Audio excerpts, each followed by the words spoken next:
Okay, we are alive. Welcome to Hydro Hustlers. Okay, I'm gonna wait for the chat though.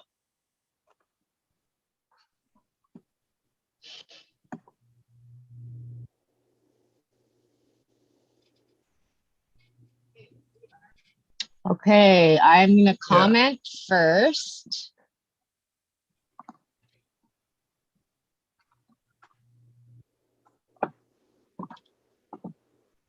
Okay, switch account. That's the problem, I think. Here we go. I'm gonna comment first. Helps when I turn the volume down. Yeah, you also muted yours. Yes. We're working. I figured out the problem, guys. It's because I was, for whatever reason, even though I'm logged in under Cheap Home Grow, it logs me in under Genevieve for the chat. That's dumb. YouTube, that's dumb. I'm giving myself a like while I'm in here. All right. Hey, we're on. Yeah, hey everyone. Okay, it's all yours, Elkie. Yeah, welcome guys. I thought about making this episode talking about dry bags and cocoa, and talking a little bit about the excellent post that FloraFlex Tech Support came out with. I thought I always appreciate when companies do the effort for bringing their style or some guidelines, whether people agree with them or not. It's still a good start of discussion, right? So I'm gonna open that up on Instagram, and I've also written some of my own notes regarding that. And yeah, they're using the example of cocoa, but I saw in some comment that they say that their guidelines more or less apply to all mediums. But yeah, we'll get into it. But another thing, how's it going, guys? How's it going, Nudie? It's going great. Yeah. Welcome to another episode of Hydro Hustlers. For those that are just joining us, I'm so glad I got the live chat working. And you know what? I just realized it wasn't even the first comment. So it was just working. It must have been a glitch. Nice. Yeah, we're getting this figured out. Live and in action. I'm just going to list some people here. First in, Kinder Cannabis. Saying what's up, Smiley's Garden, always love him. Yeah, he's a great dude. Oh look, Honey Bear Casey's in there. Oh, wow. Luke's thumb is green. Ridge Patch. Gosh, we got a lot of people in here already. That's awesome. Who wants to start with introductions? We all got a little baked on the Zoom before we got on here, guys. So let's just we all fucking loaded. I just got home from work. Oh yeah, like he got to keep up. Honey Bear transplanted 7,000 plants today. I wish 7,000, but someday I transplanted a bunch though. Greetings everyone. Some heavy lifting. How about you start, Casey? Sure, I'll start. Greetings everyone. I'm Honey Bear Casey _Casey on Instagram. Michigan cannabis growers, part of the Michigan crew, live in the Upper Peninsula. Absolutely love it up here and enjoy talking to everyone once a month. It's kind of fun. It's getting to be, I look forward to it every month. So glad to join it with you guys and keep this going. We're like super bonded now. Yeah, I know. It's pretty awesome. We've got quite the good chemistry, I feel, quite a good connection. The three of us are making it every month. We are consistent. This is episode number 4. Episodes. Yeah. So I'm Miss Nudie Grows. You can find me over on Instagram at Miss Nudie Grows, and soon to be a few other places I'll let you know about in the future. But for now, Instagram. I am a medical home grower here in Alberta, Canada, southern Alberta, just in the foothills of the Rocky Mountains in the Boreal Forest. I also work as a professional cultivator in a medium-sized facility, a legal facility here in Alberta. At Candry Cannabis, I am the production coordinator, and I also grow for other people, patients. As do I. that's Yeah, that's the word I was looking for, but I'm a little too a high.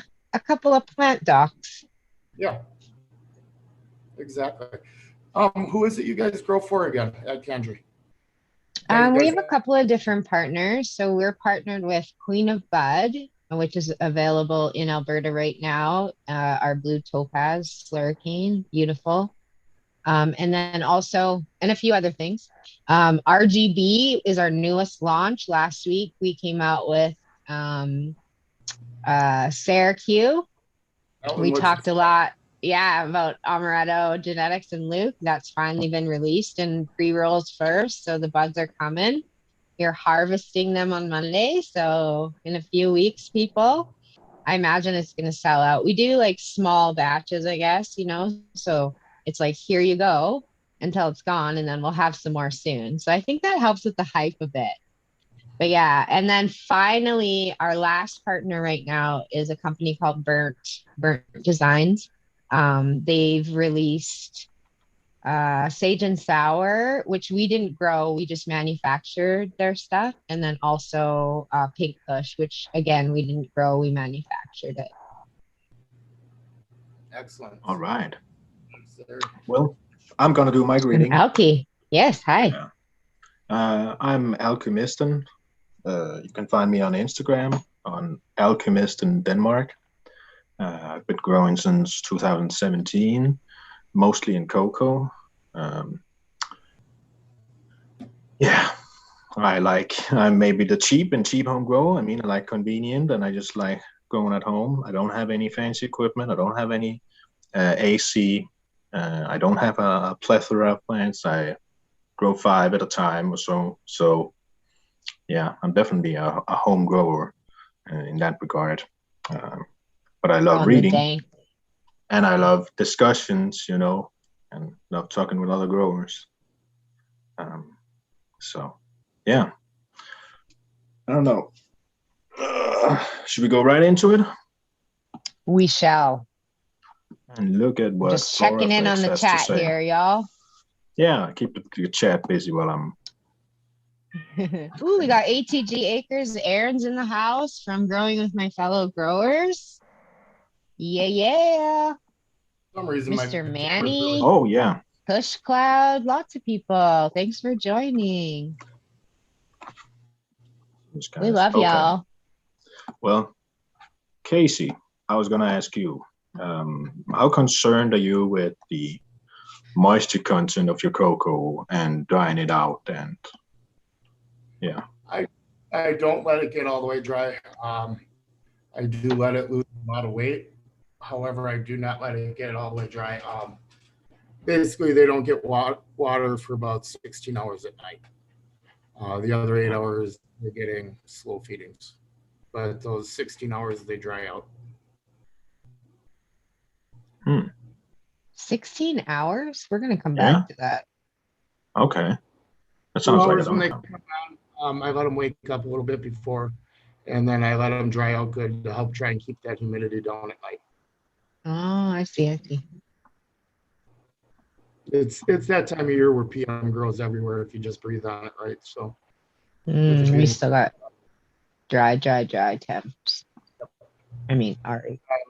We've been so warm this year. It's been a fight all year. We've been right around freezing, just below freezing, going up and below freezing, which is very unusual for us in the winter. So it's been a difficult winter to grow in.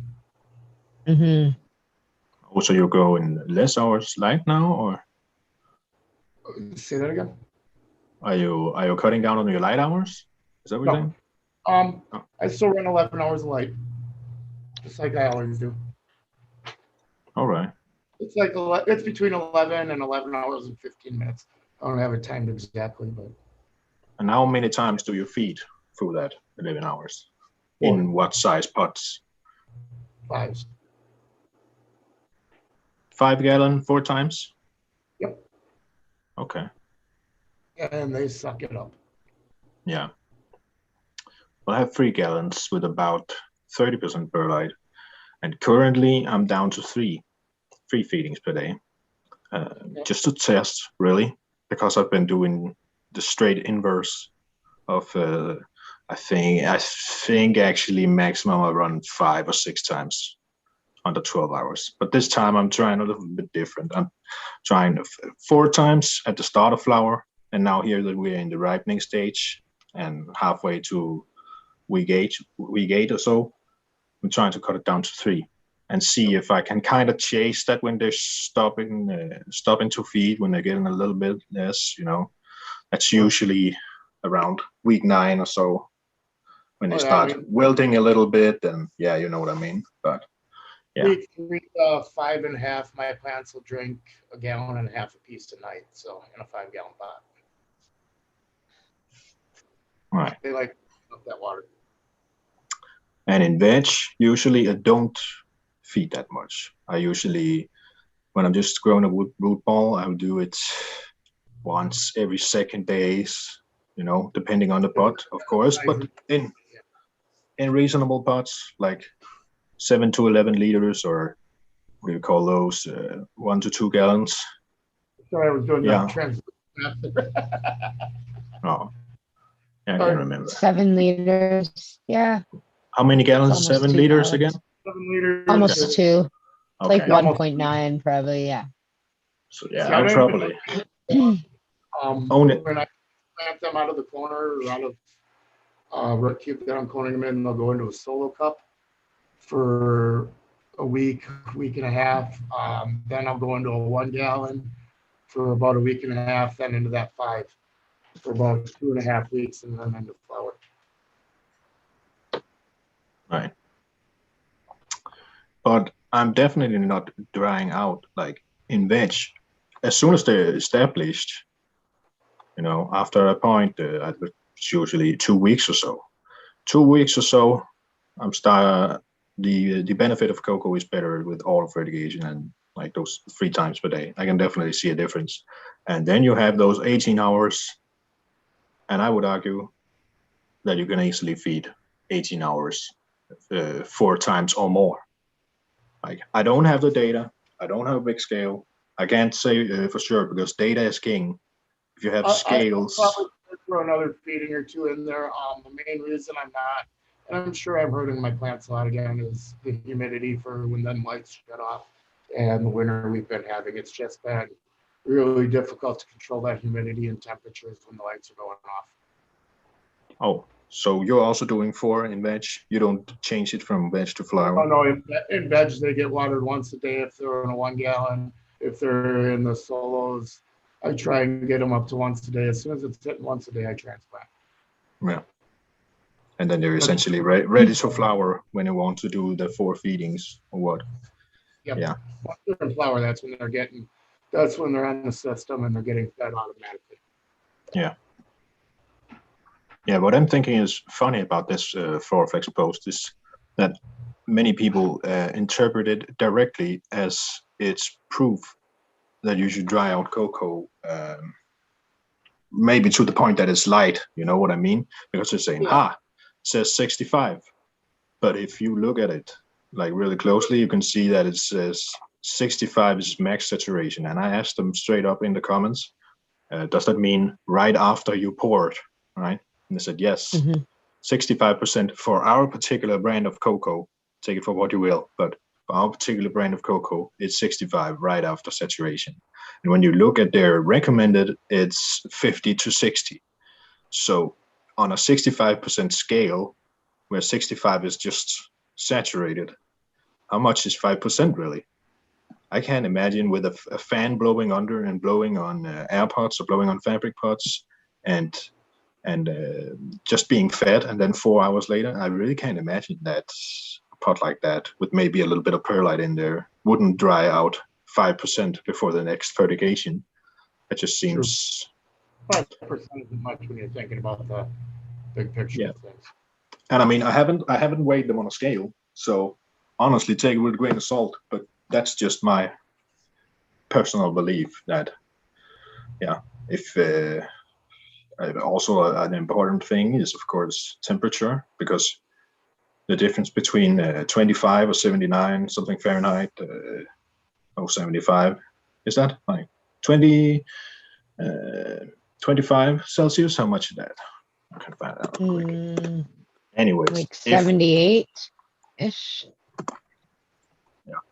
My point is just if you're running, that's 77. If you're running them down low on 77, then your rate of transpiration will also be lowered. Yep. So the higher really you're running your pants, and especially with the LED, where the bottom half is essentially cold, that pyramid, you have a ray. Imagine like a ray of light, like you see on pictures, just like you see in Floraflex picture here later. No, they don't have like a ray, but you know what I mean. So that ray is really focused on the LED, and that's where many people feel that with HPS you kind of save that heating that you got to use in the bottoms. So I put my drivers in front of the intake to equalize that.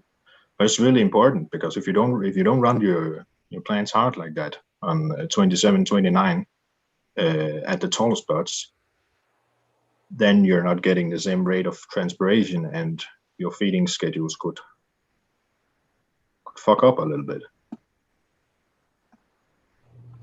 Obviously, keeping everything in range is a big part of how much your plants are going to uptake when they're going to uptake. You know, you get out of them ranges, you throw them into a little bit of shock. I mean, we try and keep it as in a window as much as possible. It's more difficult being in a home grow versus a commercial situation, obviously, with what we're running for HVAC and our systems and the way our rooms are built and whatnot. But yeah, we want to keep everything in that certain window. That's where the plants optimize. You know, when you get out of that, it throws them into a little bit of shock, and they get shocked. They don't want to feed, they want to eat. So I think that is when you start seeing environmental mutations, is when that differential of temperatures and RH, especially between night and day, become too far away from each other. That's what I've seen in both like a large facility and in my own grow, is that when you're not keeping BPD or even just keeping temps stable and consistent with RH through night and day, it can cause some weird stuff.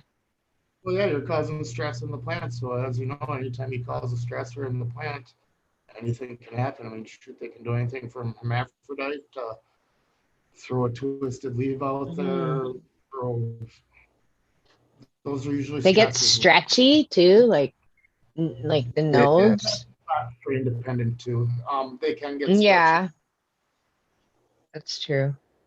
Yeah. I find that I find that to be more strain dependent, the stretchy. You know what? On another note, just a little off topic here. I just read an excellent book. What's it called? Marshness, Mineral Nutrition, something like that.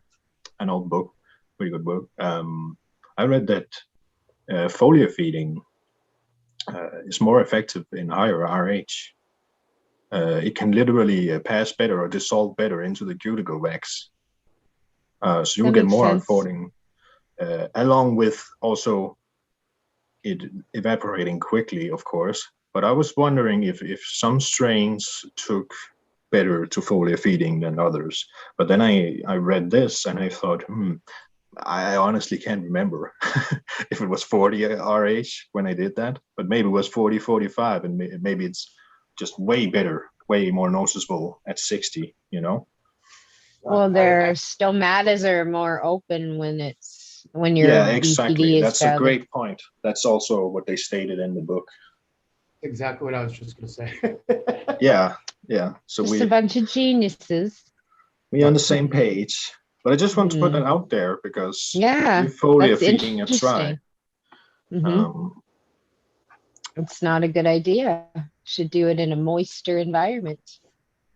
I think sometimes people people maybe assume that, well, it doesn't matter because you're spraying the plants, so it's going to get moist, right? But that's not the case. It's like the atmospheric environment.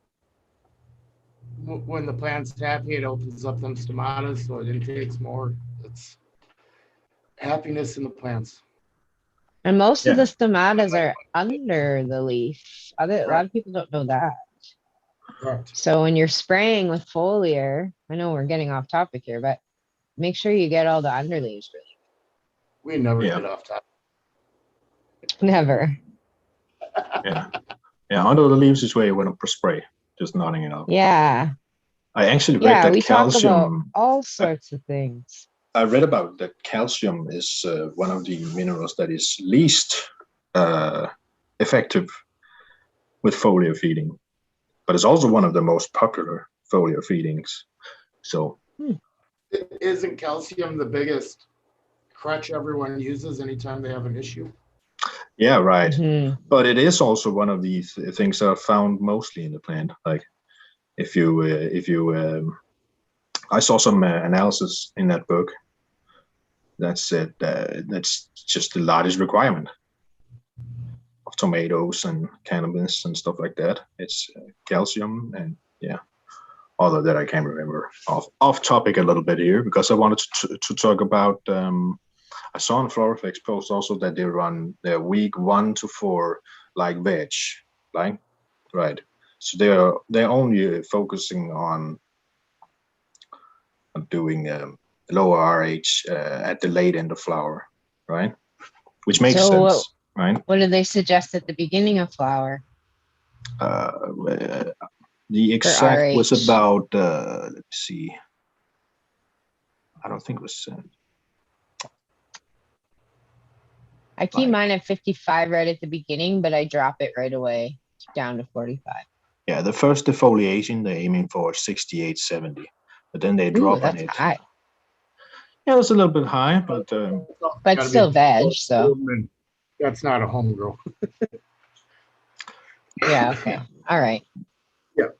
But I mean, we're also taking it a That's little what bit with a my grain. brain goes to my home grow first, not the facility.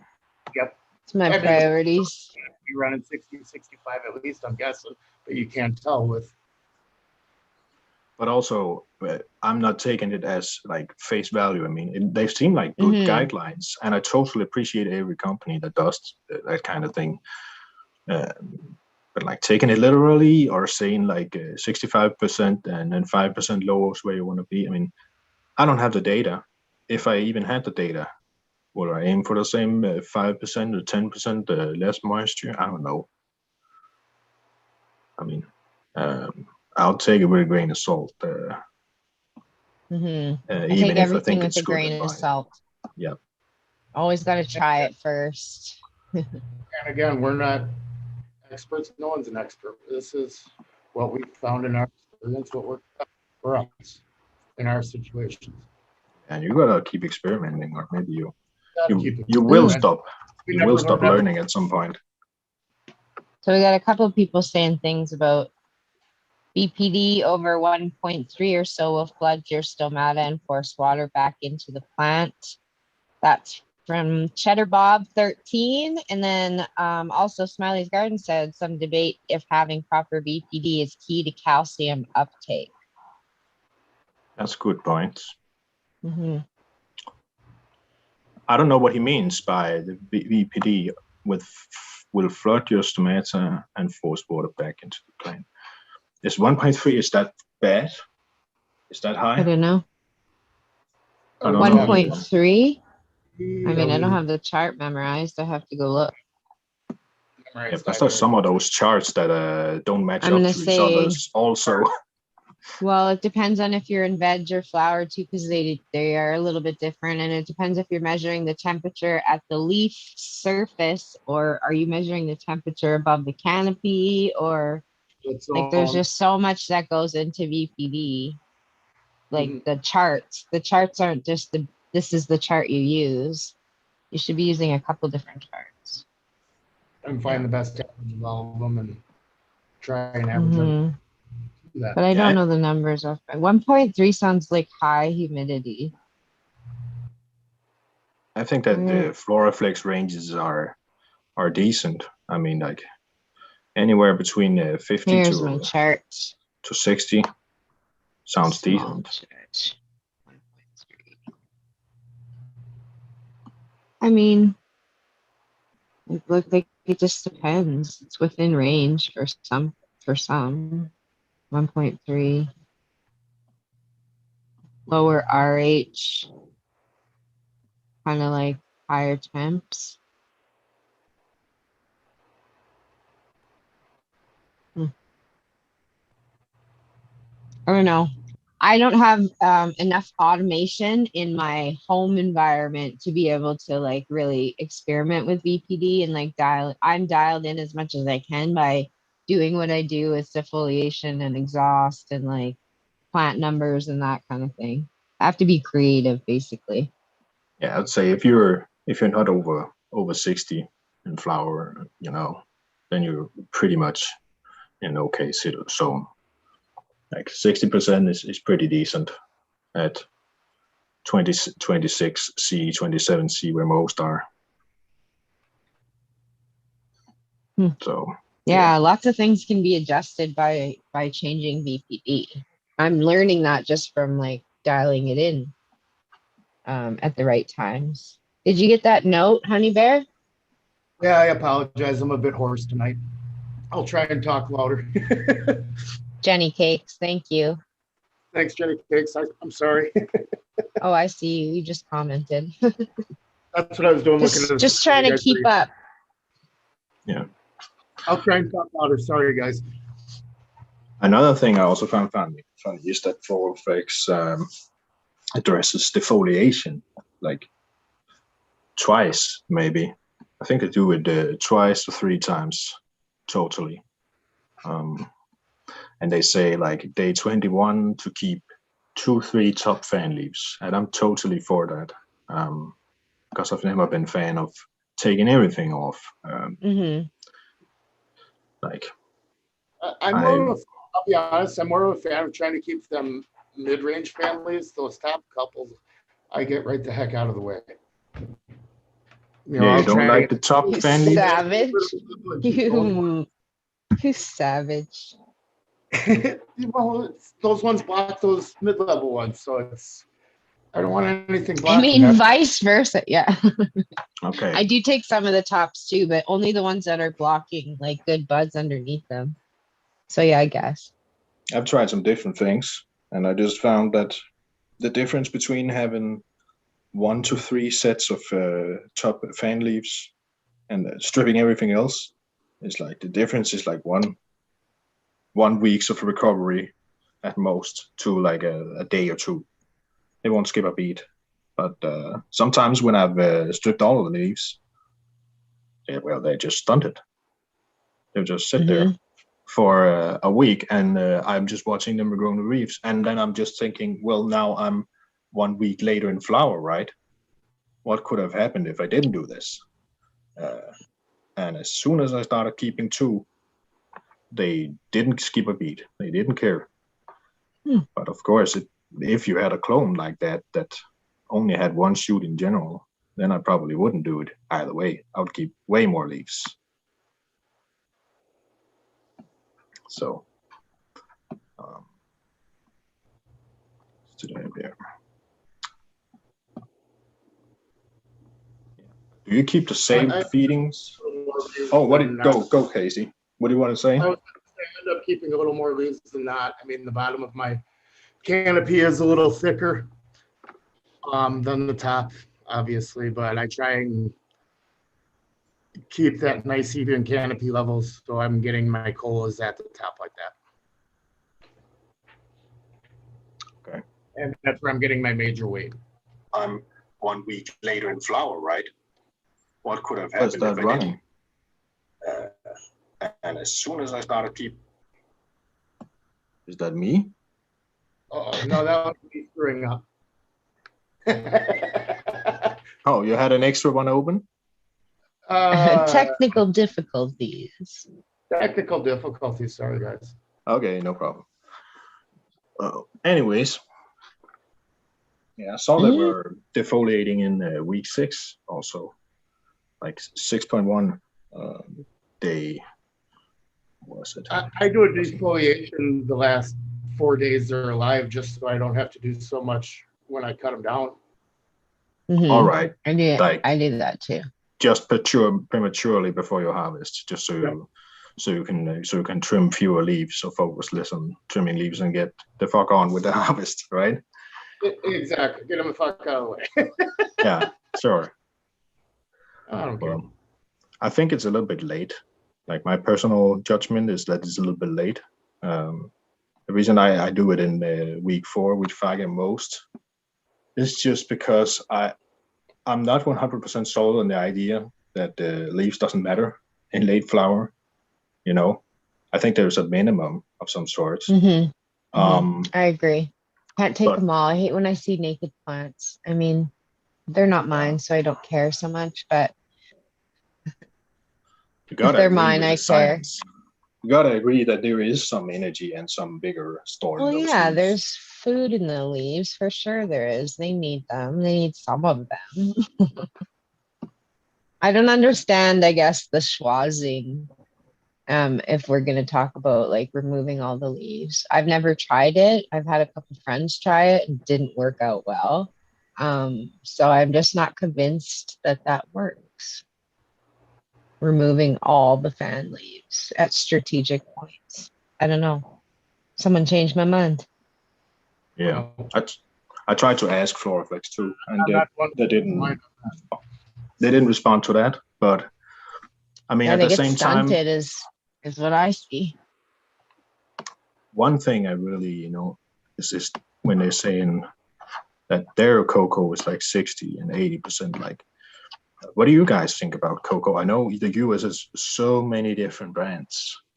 In the EU, I Mhm. don't think there's much difference between. There's definitely a bit difference between the bricks and the bag cocoa. The bag cocoa is usually better. We were actually having this conversation before you joined us tonight about changing bags of cocoa that we've been using for years. Yeah. So yeah, I've been using the same cocoa for 8 years. Anytime I try switching to something else, I fuck it up. Right, but I know stories about some people in some commercial facilities that fail on testing, and then it's the bag of cocoa. But yeah, that's unfortunate. I mean, it could be just a bad batch, but sometimes I feel like people are overselling the cocoa a little bit. You know what I mean? Like it's pasteurized, it's everything, it's free of fungus gnats. It's they're promising all kinds of things. False. Yeah, I definitely never would buy my cocoa overseas just to get something that checked all the boxes. You know what I mean? Like the cheapest bag cocoa I could get, with preferably just 30% perlite, that would be absolutely fine. But again, I'll be honest, I don't even run perlite in my cocoa anymore. I just run straight cocoa. I know. Yeah, that seems to make. I tried it one time and was like, this is such a waste of perlite. I don't need it. It seems like there is a big difference between RO water and hard water when it comes to cocoa and flushing the EC. Our water, obviously, but I just try and keep. When I had the perlite in there, I didn't like how it dried. I could keep a better consistent temperature throughout the root ball with no perlite in there. All I right. just didn't really notice a difference. That's why I just didn't use it. It's kind of like when you use an wetting agent and the droplet sizes get smaller. It's kind of like when perlite is in there, you don't need as much volume of water. Well, you got to water it so damn slow until that root ball develops, or otherwise you float it all out of there anyways. Yeah. Exploded all out at the bottom. Well, it's good. It's like it's good for you auto. know how I water something. Oh, come on, let's be honest. You're there in Come bed. get your dinner, you fat lards. Like I just dump it on them. Like, no, I get home after a long day of watering. That's the last thing I want to do is slowly ease in some water. They're getting it, and they're getting it hot. And when you're using perlite before that root ball's developed, it just floats. All the bigger chunks completely defeating the purpose of having that perlite in there. I don't know. Yeah, I'm just not sold on the perlite. I You have understand it for everything else, like for why it's in Pro Mix. I even sometimes add more in Pro Mix, but I just, yeah, not in cocoa, not for me. But you have hard water, right, Nudie? I have hard water, yeah, very hard water. Yeah. So are you never flushing your plants from a high easy and thinking, damn, takes a lot of water? I use RO when I need to flush. I buy it. I get Oh, fancy water. okay. Yeah. Damn. I don't I flush don't. because my starting water, the ppm is already almost like 500. So it's like I don't want to flush with that because I don't know what that is exactly. I have an idea, but so yeah, I just go straight to the RO because it flushes fast. And I also use Floor Clean. I think it ever since I started using Floor Clean, I mean I could probably use aminos or something else, I guess, but it helps. It's faster. I don't have to use as much water, like the volume of water to flush whatever I'm trying to flush out. It just doesn't take as much. No. It breaks down Yeah. the salt. Yeah, I'm talking about, for example, on my grow table, when I have pure cocoa, I will have to run that pump for, 2 minutes to flush out all the salts. You know what I mean? Mm. Because Hmm. it's not dripping a lot and it's not very powerful, so it takes some time. I'll have to run it way longer if it's just pure cocoa to be sure that there's all the crust from yesterday and the lights out. Oh, I Get see. that and get that reset. But if it's on the floor, like in the other tent, and I'm just in veg or so, and I just moisten it, then I'll just cycle between like low doses, like 2.5, and then enzymes once a week, something like that. Because Hmm. yeah, then I will I started just using hook it up. enzymes. I'll just hook it up to auto fertigation when it's ready and when the rope ball is. So, what's your plan, Casey? Do you do less feedings in late flower, or do you change your feedings throughout the flower to veg? You did the 4 on both, right? Yes. Okay. Week 7, I might depend. I read the plants when they tell me when they're, you can see when there's not drinking as much. So then I'll cut a watering out. I'll stretch the other 3 apart. Okay. I just read the root balls, what they're telling me. Yeah, because I talked to my friend who's going in Rockwool, and he told me that he gave 200 mils 8 times in week 8. And that sounds like a lot. And I mean, like compared to what Floraflex is putting here, that, or at least how people are understanding it. People are understanding it as a reason to dry out cocoa more. But I really don't think that 10% sounds like a lot. Like if you're 4 hours between your fertigations, I really don't think so. And especially if you compare it to Rockwool, where you have shots 200 milliliters 8 times per day, and Rockwool is really dense. If you look at Rockwool, like if you have a drop of water and you drop that into your Rockwool, it's just soaked. Like it doesn't have the same air as cocoa. So if cocoa should be dried out more, that would really, really surprise me, especially with perlite in like 30%.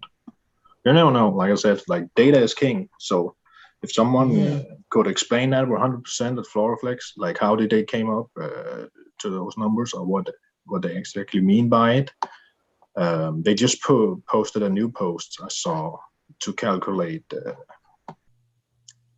latest post they have. Not enough people out there have a base to start with, so they're just trying to throw a base out there. That's what I gained from reading it. They're just trying to get people to go off of, there's so many questions of where do I start? Where do I start? Where do I start? There's somewhere to start. And that's how we all started growing, is experimentation. Oh yeah, true. Yeah. I just thought it was a great discussion because, mainly that. I mean, it's a great pinpointing area for where to start. A lot of people have that question, especially here. Mm-hmm. There's like all these side chats going on in chat too. There's lots of good information in here. I can't even keep up, to be honest. Yeah, I love try. it. I'm gonna take a vape real quick, guys. So just bear with me. Oh, it's up to us now. We got a question, I think, for Casey here. It says, do you run off every water 4 times a day? Do I Like, do you run get up? runoff? Yeah, do you get runoff? I That's a keep. good topic actually for cocoa, because that's a It seems like my third watering will not as much, but my fourth watering will run off a little more. That's where I came up with the 4 waterings. I try and have runoff in each watering, but it doesn't always happen. I try not to waste too much water.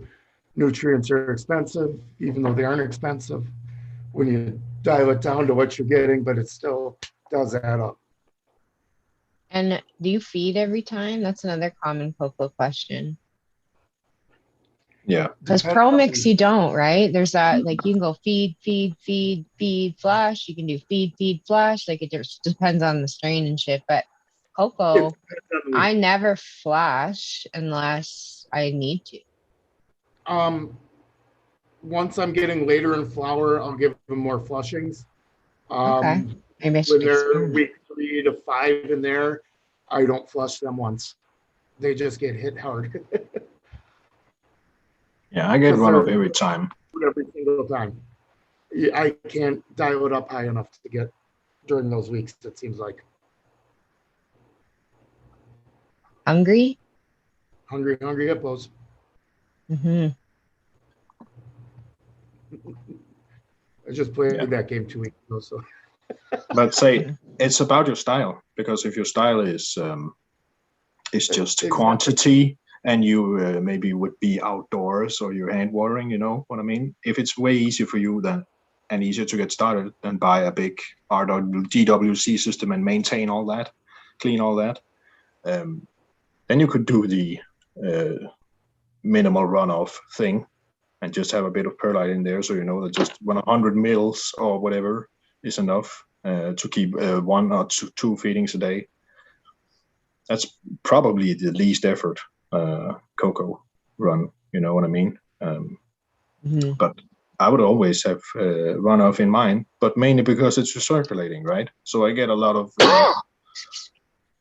I collect all my runoff and use all my runoff, and basically every drop, more or less. I think I emptied it once here in flower, but then I figured out that I just used a little bit less pK, and it will just only climb 0.1 every day. So I could just do 1/3 of my feed instead of doing a 15-liter jug of full strength. I could just do 1/3 of that, dilute it, and I would still refresh all nutrients. So it's a little bit different. Yeah. I see chat, they're talking about automation a little bit, whether to, whether not to. With the parts now getting so cheap, it's kind of foolish not to, I believe, when you're in flower. There's so many DIYs online too. Like, you don't need to go spend $1,000 on a 4-bucket system. You can go make your own 8-bucket system for $100. 8-way splitters, you know, with the 1/4 inch that goes in a 1-inch line, you can get those for $20 now, $25. That's nothing. You know, you're feeding 8 plants then, or feeding 4 big plants. It's foolish not to do it yourself. Even a drip system, like what I first started with, like you can do that so cheaply and set it on a timer. I lived 3 hours away and grew dank plants in flower by doing that drip system. If you're doing anything with automation, timers are key. Yeah, good timers. Good timers. Get the best ones. Don't get it from the dollar store. Yeah. Get it from a big trusty timer store. Do you own any system right now, Casey? Like a drip? Do you use drip lines or? I'm using misters at the moment. Which? Misters. So misters? Oh, misters. Yeah.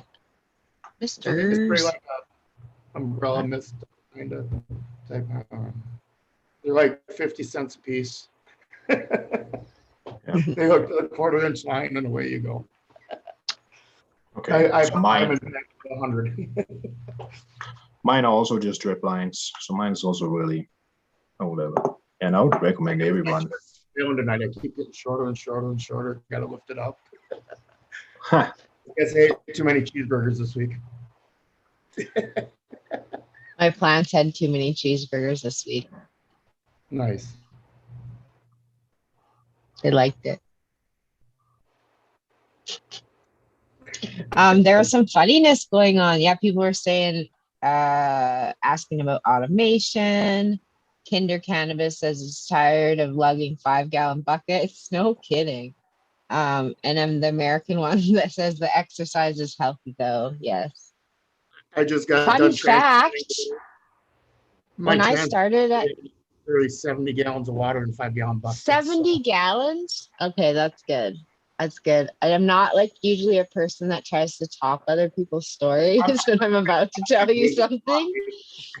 When I first started at Candry, these people were hand watering like large production rooms. So I signed up for about 3 months of that. It was nuts.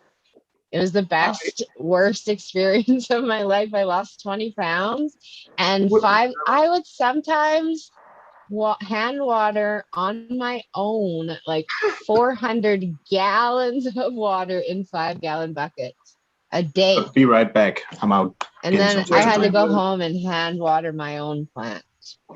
When I was working for that other company that I won't mention. Yeah, here, don't mention it.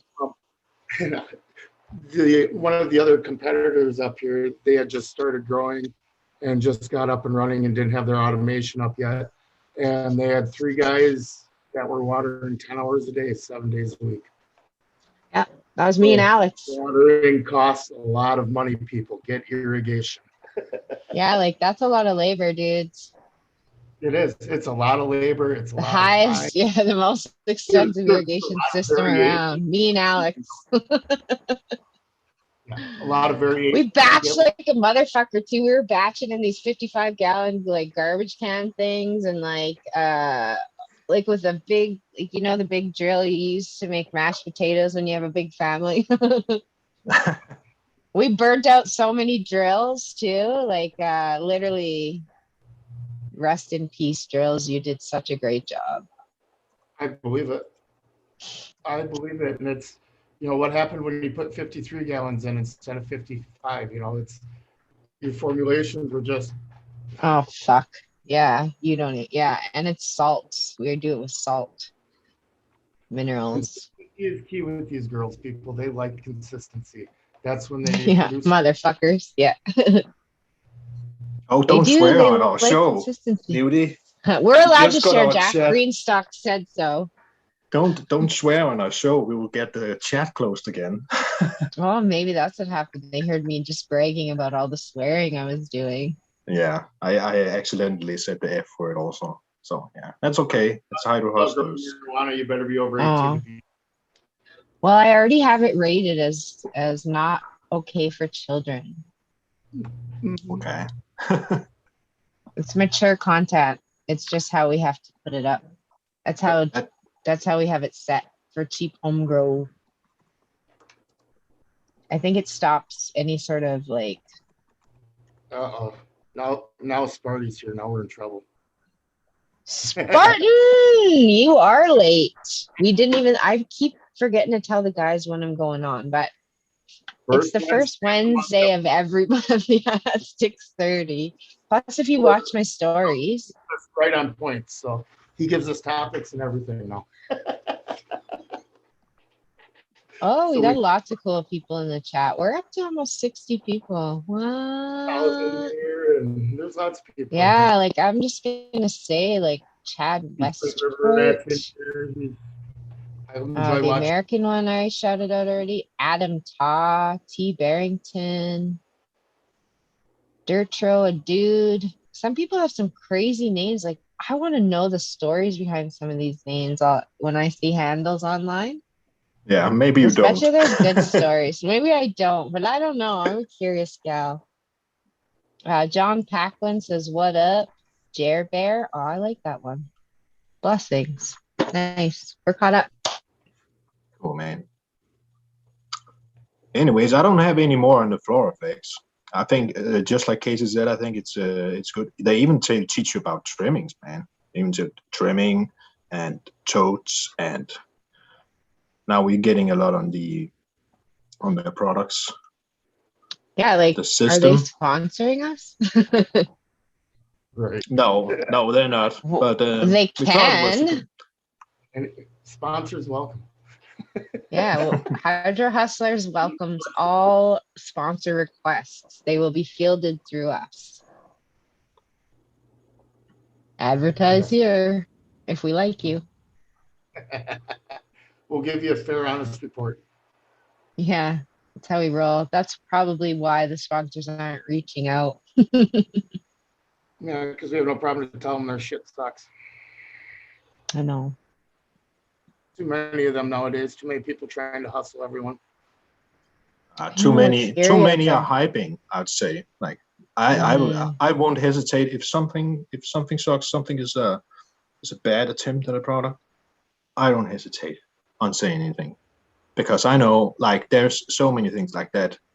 That drying tent that I bought, that was unfortunately a small size. I mean, what could I fit in there? A single auto flower, maybe? A little,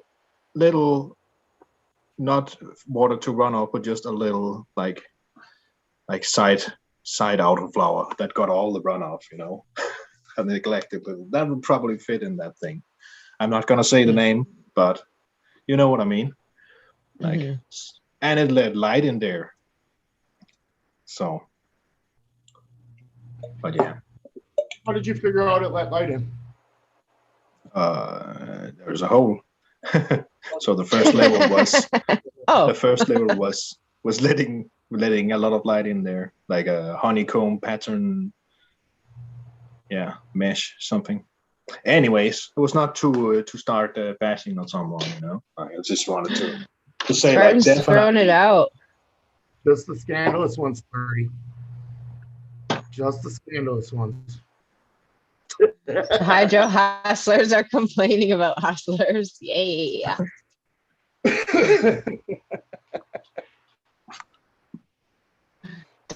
Hustlers. Nah, you better watch out on the light market. Hustlers. The light market and all the small gimmicks. The lighting market, that's just always going to be a joke for the next couple of years, that's for sure. Yeah. Oh, it scares me. I really proved it when I was in Vegas 2 years ago. And there were 100 some different lighting companies, all with their different LEDs, all made with the same parts. But everyone's better. Everyone's stealing everyone else's stuff. And I'm gonna just stick to my horticulture lighting group lights. As long as they just stay in business, I'm just not gonna switch unless it's recommended by you. Or somebody that knows just as much about lights, because I would get ripped off in a second. That's what I know least about. I personally use Illuminar lighting, so that's what I personally use. Who do you use, Alki? Also HLG. Yeah. Yeah, like Good brand. Shout out. They invented it. I mean, and went to the quanto boards and got the partnering with Samsung. So I'm just like, if I'm gonna do it, I'll get the real thing. But at the same time, I also understand people that won't pay double the price for 3% more efficiency or whatever. But the other case could also be true, that you're buying a knockoff and it's not really Samsung LED, because you don't know behind that yellow yolk kind of looking LED, there can actually be anything behind that phosphorus layer. So you could be getting Epistar, you could be getting like Mars Hydro TS series performance if you're not careful. I mean, you could get ripped off by some of those. Yeah. Yeah, but I also heard got a lot of good things about all the lights. I mean, Spectrum King, The new thing, science LED or whatever they want to call themselves, skunks LED. That's what I would say as a Nordic, like skunks.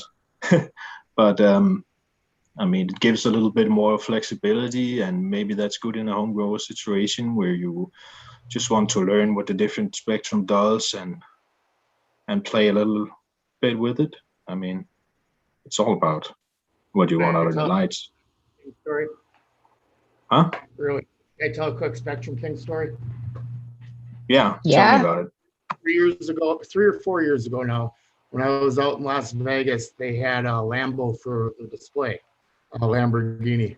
I guess when they were all breaking down and whatnot, he was driving the Lamborghini out of their pop clutch and ran it into a pillar. What? Yep. Just trying to be a show-off asshole, and that's what he did.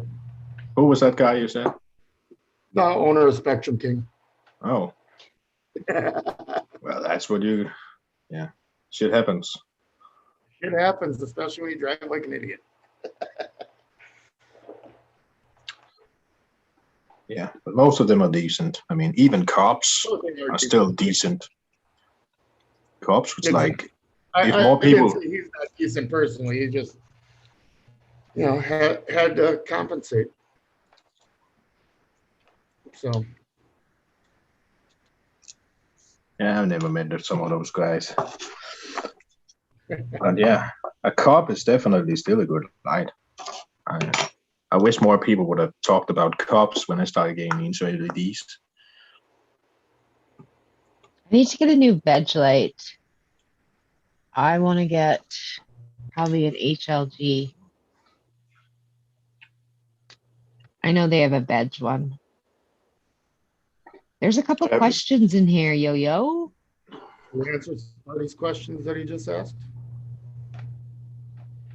Spartan wants to know what strain we are most excited to grow this year. Oh, that would be probably the next Dosey F1 Dirt X Gushers for me, because that's next in line. And mainly because the one I've grown now doesn't look to be the biggest yielder, and it's hard to clone, it's a slow rooter, and it's a picky feeder. So that's kind of like, yeah, just want to get the next one going. So I popped some original Jelly Bean seeds from Ms. Jill, and then I popped some strawberry sour Larry from Thunder Fudge from, what was that, 5 years ago, 6 years ago, that I'm excited about. That's exciting. I can't wait to watch your jelly beans grow up. Yep. I want to see if you have any of my old phenos. They're about 8 inches tall right now, so somewhere in there. My one jelly bean won my first amateur cannabis cup. Not one. I shouldn't. That's a lie. I got runner up though, but I was only 1 point behind the winner, and that was Jelly Bean, my Rick pheno. Good plant. It is a good plant. I used to grow it 15 years ago. So yeah, it was dank. It might have been 12 years ago, somewhere in there. They all blend together now, but it's been a while since I've grown it. I got some seeds, and then we got also got Ms. Jill's new the Jelly Bean cross to the blueberry that we're going to be popping sometime here in the next couple of months that I'm excited about also. Can you describe that strain to me? Jelly Bean? Yeah. I don't know. Its parents are Orange Velvet and Space Queen. And I had, they're from Subcool, I believe, originally, right? Yeah, when they were to get her and him made it together. Yeah, well, him and Miss Jill were married. They got divorced. She got all the genetics of the divorce. So now she ended up rebreeding it, re-releasing it. I don't care where it comes from, I'll buy it. Yeah, It's It's still good. here. Like, and it's stable, and like I can't say enough good things. I ran those genetics for 2 years. So You had seeds, Casey. Do you still What's have that? seeds? Do you still have seeds of that jelly bean? Seeds? No, I do not. No, okay. No, they all got popped. Right. Yeah, I had 14 seeds. They all got wet. They're all little 8-inch babies now. aw. Yeah. Well, my seedlings are still doing Hunger Game things because of thrips. When I have when I have a pack of seeds, I don't pop one or two out of there. I pop the entire pack. You maniac. I get nervous and I don't always do want to it. save No, a couple. Nope, never. Nope, never. I'm most excited this year about my amaretto genetics. We talked at length about that last episode, so I'm not going to go into every single one, but the one that I'm most excited that's not amaretto genetics is probably, if it makes it, it's called Bloody Macmosa. Can you guess what it is? It's my buddy in Alberta. That's a breeder, local breeder guy. Dude grows higher. Johnny Weed 420. Johnny Weed Seed 420. Sorry, I don't have it in front of me.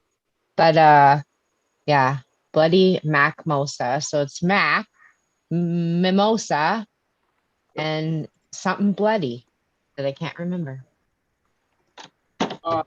Someone's asking about old seeds.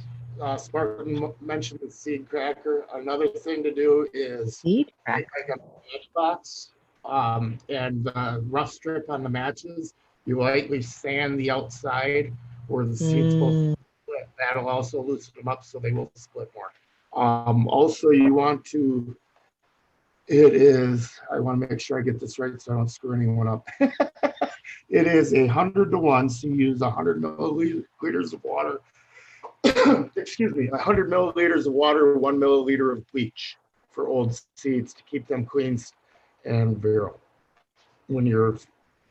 That's what the mixture you want to use for what you're soaking them with. That's what I've always been taught. That'll keep them clean from growing any kind of fungus that may be growing on them for being in storage for so long. But make sure you either use a seed cracker or you lightly sand where that split is supposed to be. Can I tell you my DIY for doing that? Go on. I fill a tiny little pill bottle with Gravol, and then I put the seeds in there and I shake it up, and it like does the thing to like break, like soften up the shell. 2020 Mendocino's seed cracker. Here it is. Oh, I've never seen that. That looks dangerous. Little collector sightings there. Is it from How an do you expo work somewhere? that thing? What's that? How do you work that thing? What do you do? What's a seed cracker? You Americans are strange.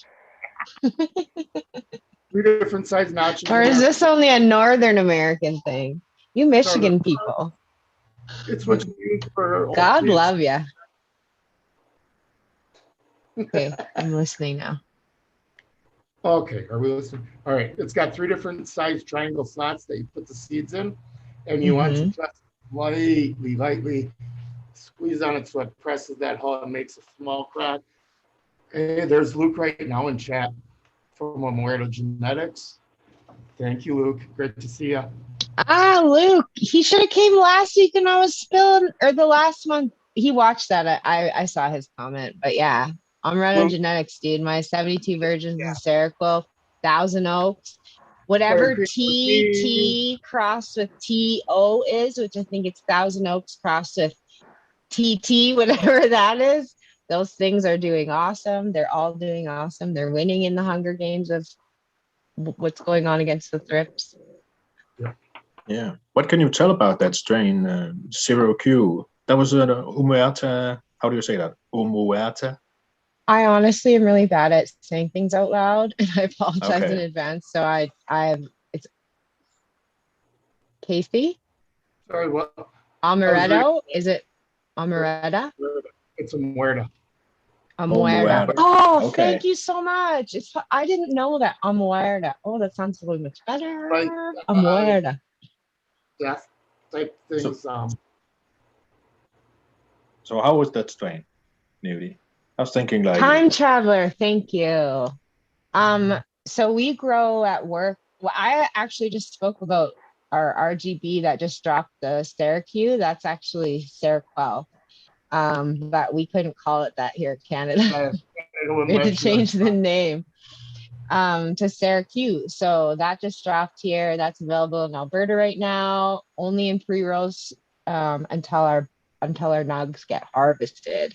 But they are dank. You just have to watch my stories over on Instagram to see those insider pictures. We're also rolling with the 72 virgins, which we also can't call that here in Canada. We call it 72 volts. That is available right now in Alberta as well. And I'm going to pick up my first jar of that on Friday. My dispensary is going to have it, so I'm excited. how does it grow, that strain? Is it vigorous? Is it sensitive? Is it? Yeah, RGB, the Luke, that's us. Yeah, that's our brand that we grow for. So they're our partner. We are Candry Cannabis, though. Candry is the facility. Calyptra is the facility that I grow out of. We grow dank buds for RGB, Queen of Bud, and Burnt. So 3 different brands. But yes, it is Candry.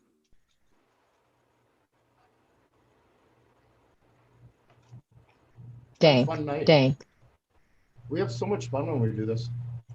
We do. I know. I love hanging with you guys. What's You're everyone basically smoking my tonight? best friends. Yeah. Well, at least you got your light bulb fixed. I did. We're not in the kitchen today. As you can see, I'm in space. Yep. I'm in new unicorn space. Can you hear me? What are you Can guys? you hear me? Yep. Am I going through? You hear me on the You microphone? are. Okay, sure. I wanted to ask Are you, you- Nudie, how is that the Syracuse growing? Is it a vigorous strain? Does she like a high feed? Does she like? Actually, where I've learned a lot about the Syracuse and the pheno that we have. She's a very stout, bushy, vigorous. She's very vigorous. Nice. Very hungry, but very light sensitive. I've learned about her is she doesn't like a lot of light, so she's good for efficiency. The 72 virgins is like that too, which I love because it's perfect for a weed factory. You can grow. Okay, it's stable, so they all grow very similar. They can handle high stress.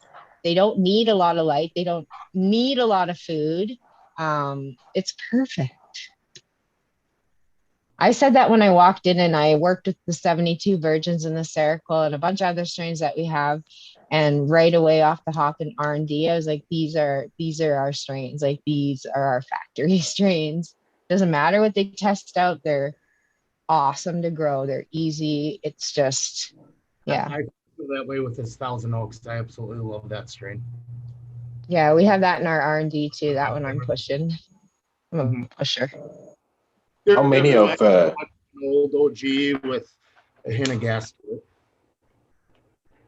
What's that? It reminds me of a gassier OG. Oh, that one is so smelly in the best way. We talked about that too, yeah. Oh, like non-smokers couldn't even handle it. No, How many it's of like them? gotta stay away. That's how you know it's dank. Yep. How many of those Omoata strains have you grown yet? Both of you? 4 or 5. Okay. I gotta think Personally, about that. 3 so far. And we just started is it Marijuana? I think. So Yep. that's just started as a seedling. So that's our 4th strain. We love it. I think 4. Sorry, I'm sitting here doing math. Trying to remember. I popped too many Math. seeds. And that's the other thing that Luke just mentioned, that is his genetics aren't F1s, F2s. He's running the hell out of these things, back crossing them. They are very, very stable. You know, there's not much variation when you're growing these plants from seed to seed. It's great. He does his work. It's much appreciated. You do not see that much in breeders anymore. So bravo to you, Luke. He was just saying here his 72 Virgin is now an F5, which I just bought. So I'm going to get to see those differences firsthand. I had 4 out of 4 come up.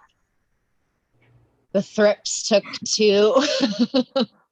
I have 2 left. So I'm just going to throw down the rest of them probably after the thrips are completely gone. I have my Swerskis in there fighting the battles, pillaging, getting rid of them. But yeah, I should have waited to start the seeds. 2021 starting off worse than 2020. Hey, plant lines. Yeah. Whatever. I roll with the punches. It is what it is. It is what it is. We live. Nothing's gonna change. But nothing to do with this genetics. All 4 came up. Yep. They are very, very strong seeds. Yeah. What do you think, guys? You think we should rev it up?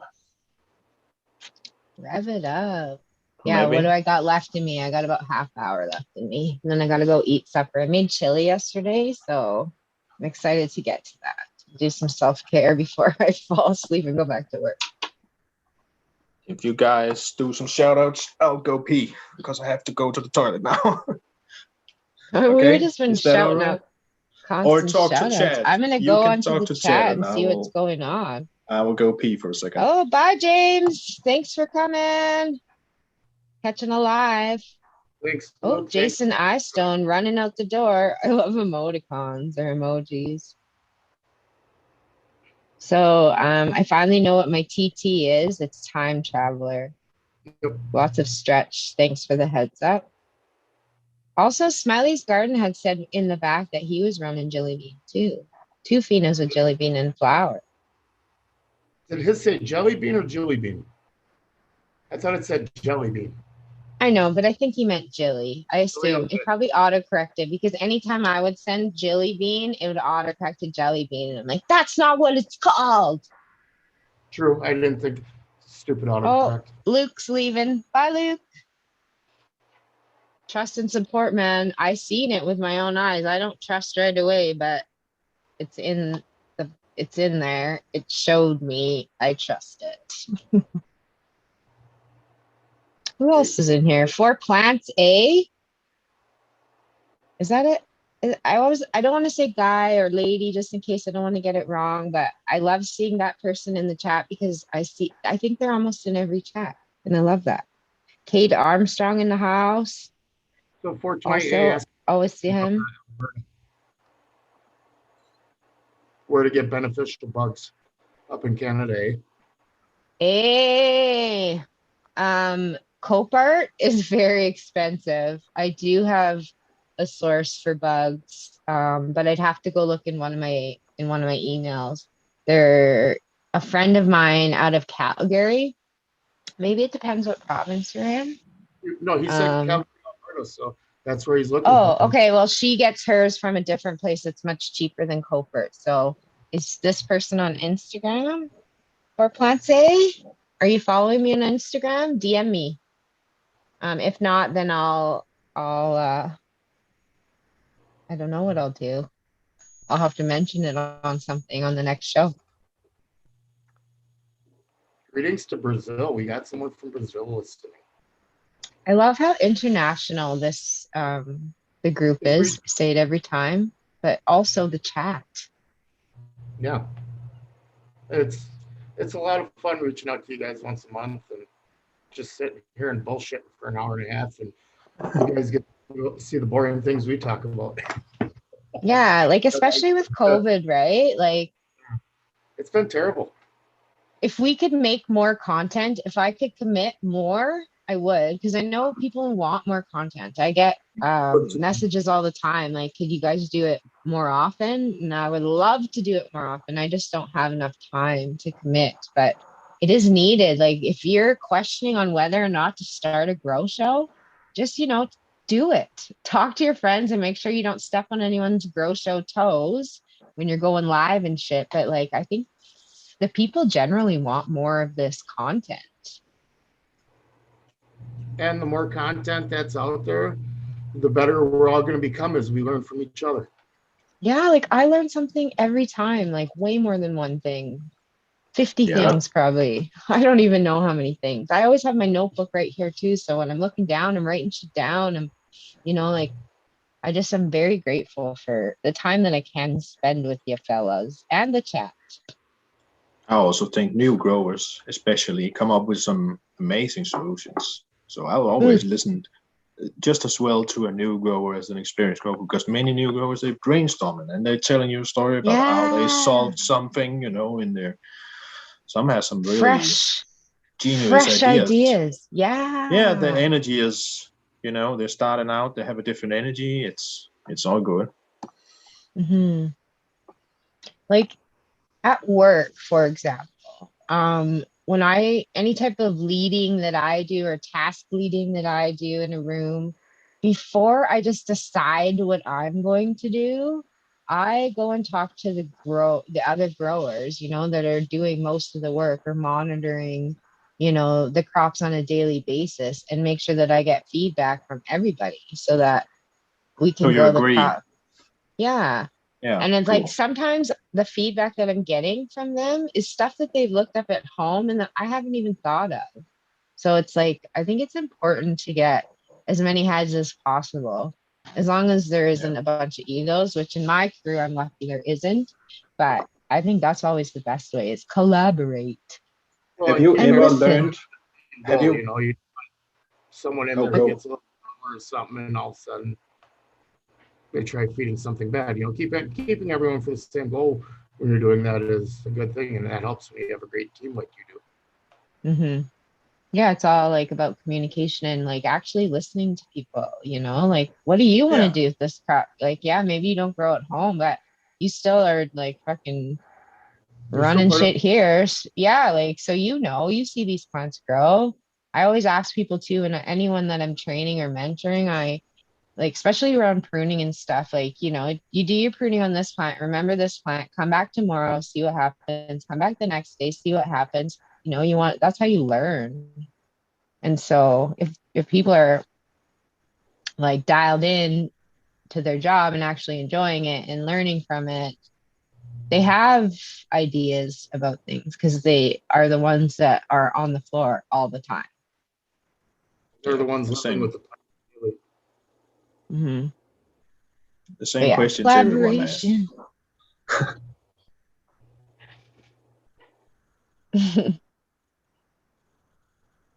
Ganja Farmer has allowed jelly beans. They probably meant jelly beans.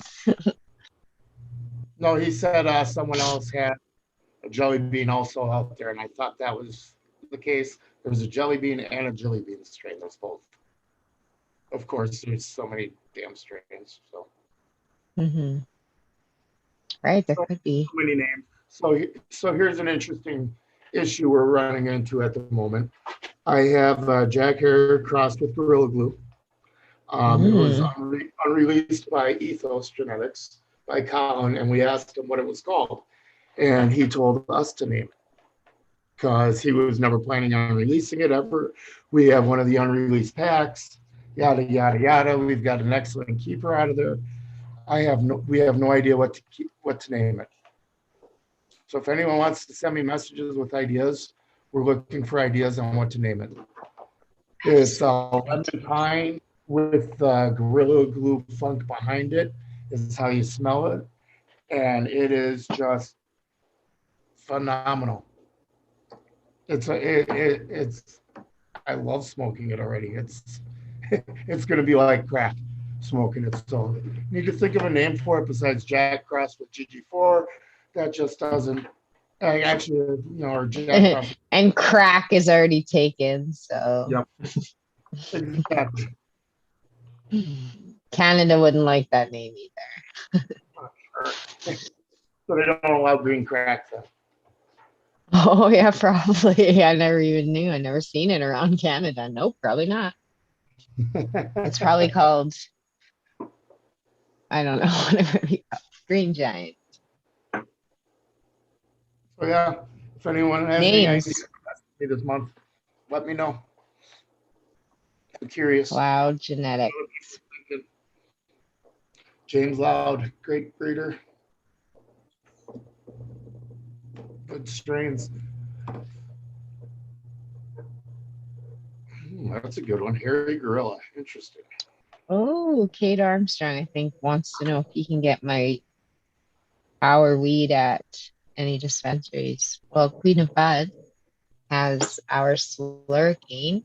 I know that's a dispensary in Calgary.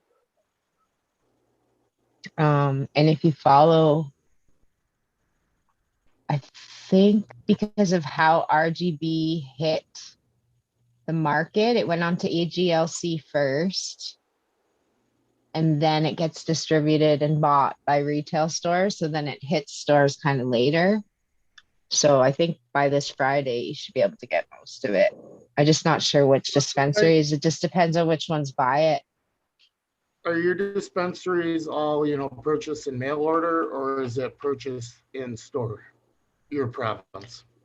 There you can do mail order, but that's through just so we have Alberta Liquor and Gaming. Yeah. AGLC. They do the mail order, but dispensaries is in-store, curbside pickup, that kind of thing. Okay. They are back to curbside, or they've probably always been at curbside, but yeah. No, I'd say inside. They're considered essential, so they've been open. I mean, most. Nothing yet better. That's not a winner yet, but it's a good. It's up there. That's a good one. You just asked, what did he win for the hairy gorilla? Oh, that is a good one, actually. That is a good one. And I like how he spelt it. Yeah, I just messaged my collab partner about it to see what he thought of it. So I'll hear back on that tomorrow. I'm sure he's sleeping in New Jersey. Oh, Adriano from Brazil says he learns a lot from watching the Cheap Home Grow lives. The way I make clones. That's awesome. Yeah, Shredder wants a prize, dude. Gorilla Crack. Ooh, that means I would win half the prize for my crack suggestion name. Except you're missing the homage to Jack in there. We got to have the homage to Jack. Yeah. Anything with Jack, you got to keep the homage in there to one of the pioneers. Gorilla Cracker Jack.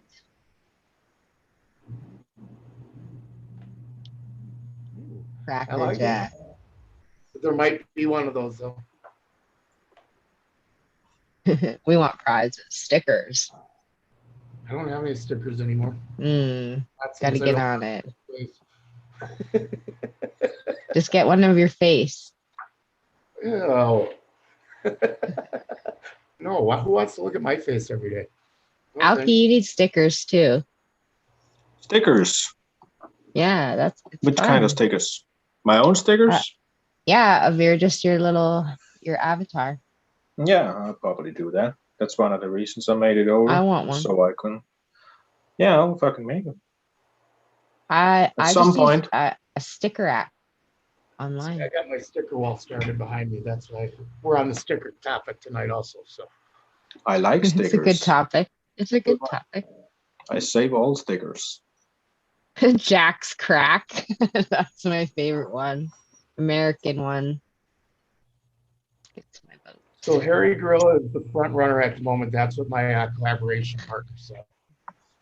Oh, that's a good one. But we had to change it to HERRY is how he changed it. Oh, okay. To get the hair in there. The her, how you say it. So is that Dr. Dre or the missus? This is Missy Elliott. She was sitting behind me. I didn't want to squish her. Nice. I wish I had a cat. They're pretty handy for like friends. I'm allergic as hell to them, so. Oh, are you? They're nice, but they're also assholes. So there's that. Oh, yeah, they are. Mhm. Who else can get away with shitting in your house on you? Bastards. Yeah, I don't like that part either. These are my first like cats. Are they? Yeah, My I've always daughter been- had a cat, but I'm sorry. So, well, shall we wind it down, guys? yeah, I'm ready. Yeah. I don't have I'm ready. anything more to say, but I'm also a little bit tired today. Yeah, it's getting So- late for you. Yeah, it's 4 a.m., but you know what? I Woo! fucked it up. I fucked it up for the last 3 days. So guess what? I think I've been sleeping like this off schedule for a month minimum. Oh yeah. So it's getting crazy. But it was nice, Gotta man. keep track. Thanks a lot. Thanks a lot, guys. And thanks a lot for chat. I think we just set a record since we reset, right? Like around 60. 61. Yeah, that was some point, I good. think. That was pretty good, man. Good. We Thanks got the a lot, live chat guys. working. Yeah, Yeah, I thanks for got everyone who Avatar on. participated. Yeah, Alki's got a box. You should have told me that before. Well, I didn't Yeah, I had to push realize. it up. As soon as Jack Greens or somebody said it, I think. I don't know. Because I saw it on the main show too. That sometimes I think it was the American ones that sometimes didn't have a box. So yeah, you should just put on the virtual background as your avatar instead and put something over your webcam. Turn on video. That's the fix. Yeah, that's fixed. I forgot about this thing. I'm gonna keep using this thing because it's much better than my When you blue sit chair. just right, it looks like you have Leaf Tiara going.